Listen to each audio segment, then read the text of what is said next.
আসসালামু আলাইকুম ওয়া রাহমাতুল্লাহি ওয়া বারাকাতুহু। ডিয়ার ফ্রেন্ডস, স্বাস্থ্য বিষয়ক ইউটিউব চ্যানেলে আপনাদেরকে স্বাগতম। সাথে আছি আমি হাকিম ইরশাদুল বারী।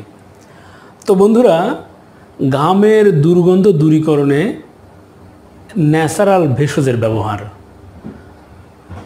তো বন্ধুরা, সাধারণত ঘামের দুর্গন্ধ এটি এতটাই বিশ্রী একটি দুর্গন্ধ, সাধারণত অন্য দুর্গন্ধ যতটা সহজে মেনে নেওয়া যায় বা সহ্য করা যায়, এই গরমকালে বা যে কোনো সময়ে ঘামের দুর্গন্ধ এটি কিন্তু সহজে কেউ মেনে নিতে চায় না। সাধারণত বিভিন্ন সমাজে আমাদেরকে মিশতে হয়, বিভিন্ন পরিবেশে, সেটা হোক অফিস, হোক ব্যবসায়িক কোনো পরিবেশ, হোক পারিবারিক পরিবেশ। আর এই পরিবেশে গিয়েই অনেকেই বিড়ম্বনার শিকার হন, কারণ আপনার ঘামে অত্যধিক দুর্গন্ধ থাকার কারণে আপনার সাথে কেউ মিশতে চায় না এবং আপনার থেকে দূরত্ব বজায় রেখে অনেকে কথা বলতে চায়। এর ফলে আপনি প্রতিনিয়ত বিড়ম্বনার শিকার হচ্ছেন এবং লজ্জিত হচ্ছেন, নিজেকে খুবই ছোট ভাবছেন। তো বন্ধুরা, আর এর কারণে অনেক বা বিভিন্ন রকম কসমেটিক্স ব্যবহার করছেন, কিন্তু আপনার ঘামের দুর্গন্ধ দূর হচ্ছে না, আপনার খরচ হচ্ছে, আর এই কেমিক্যাল ব্যবহারের ফলে বিভিন্ন রকম রিয়াকশন হচ্ছে।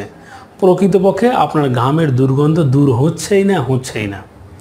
তো বন্ধুরা, কসমেটিক্স বা বিভিন্ন রকম কেমিক্যাল জাত প্রসাধনী ব্যবহার না করে আপনি ফিরে আসুন প্রকৃতির দিকে, আর প্রাকৃতিকভাবে আপনি চিরস্থায়ীভাবে ঘামের দুর্গন্ধ দূর করুন।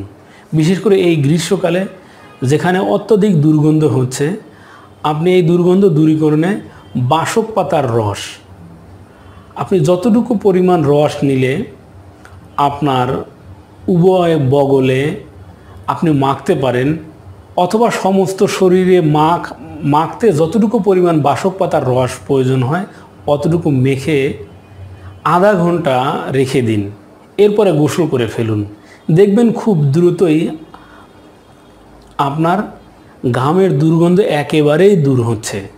আর ঘামের দুর্গন্ধ দূর হওয়ার সাথে সাথে যদি সুগন্ধি আনয়ন করতে চান, তাহলে অবশ্যই আপনি সাদা জিরা 3 আঙ্গুলের মাথায় যতটুকু হয়, অর্থাৎ 5 থেকে 10 গ্রাম পরিমাণ সাদা জিরে নিয়মিত এটি ভালো করে চিবিয়ে খেয়ে ফেলুন। দেখবেন দুর্গন্ধ দ্রুত দূর হচ্ছে, সেই সাথে আপনার শরীর থেকে ঘ্রাণ ছড়াচ্ছে, সুগন্ধ নিয়ে আসছে।